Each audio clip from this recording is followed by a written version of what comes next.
আজকে আমি সত্যি অনেক খুশি।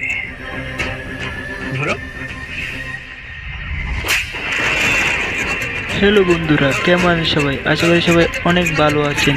খেলা তো কেবল শুরু, আর এখন খেলা খেলবে মেঘলা এবং রাতুল। মেঘলা এতদিন যা দেখেছে এবং শুনেছে সব কিছুই রাতুলের সাজানো। এটা মেঘলা জেনে গেছে অনেকে ফাঁসানোর জন্য। এখন কি মেঘলা রাতুলের সাথে খেলবে? হ্যাঁ বন্ধুরা, আজকের এই ভিডিওর মাধ্যমে সব কিছুই জানতে পারবে। তো ভিডিও শুরু করার আগে সবাইকে বলে দিই, আমার এই ছোট্ট চ্যানেলে যারা নতুন, অফিসিয়াল চ্যানেলটাকে সাবস্ক্রাইব করে দিবেন, লাইক কমেন্ট শেয়ার করে পাশে থাকবেন।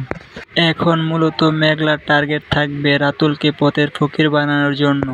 হ্যাঁ বন্ধুরা, এদিক দিয়ে আরেকটা ঘটনা ঘটে গেছে। হ্যাঁ বন্ধুরা, আমরা 26 নম্বর পর্বে আরও দেখতে পারবো বৃষ্টিয়া কখনো মা হতে পারবে না, এইটা অনেক জেনে গেছে। অনেক জেনে যাওয়ার পর বৃষ্টিকে কি ডিভোর্স দিয়ে দিবে? হ্যাঁ বন্ধুরা, এটা আপনারা